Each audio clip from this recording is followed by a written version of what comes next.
आर्तुरुल के जांबाजो, मैं तुम्हें जब फराइज की अंजाम दही करते देखता हूं तो कश्तियां जलाने वाला तारिक बिन ज़ियाद याद आता है।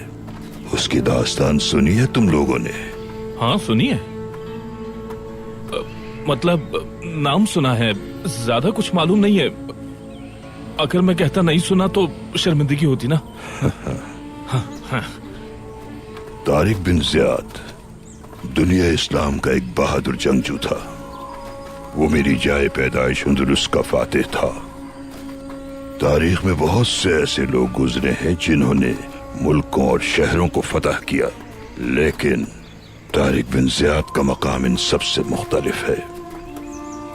जब उसने अंदलुस को फतह करने की नीयत से उसका रुख किया और एक यादगार तारीख रकम कर दी। बहरे रूम को इस मारके का कतन इल्म न था।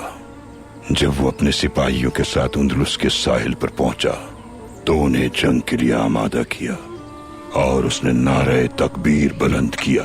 उसकी आवाज की गूंज अंदलुस में एक सुनहरे दौर की इब्तिदा साबित हुई। हाँ, ऐसा क्या कहा था उस अजीम फातेह ने कि जिसकी वजह से एक नए दौर की इब्तिदा हुई? जब उन सिपाहियों ने दुश्मन की फौज का एक बहरे बेकरां देखा तो बहुत से सिपाही वापसी पर आमादा हुए, तो उनके उस अजीम सालार ने सारी कश्तियां जला डाली।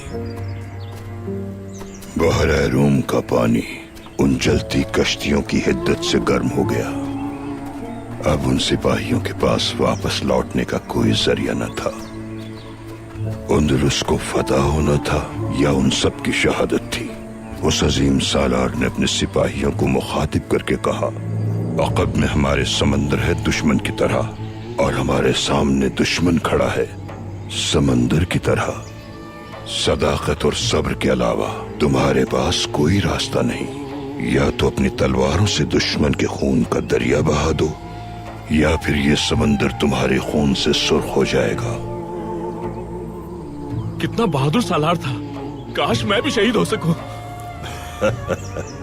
इंशाअल्लाह।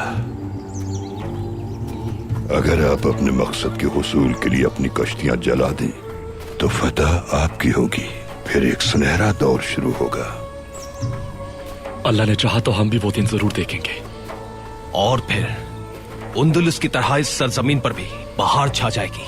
अगर तुम अपनी कश्तियां जलाने में कामयाब हो गए तो फिर इन जमीनों पर हर सू बहार ही बहार होगी इंशाअल्लाह।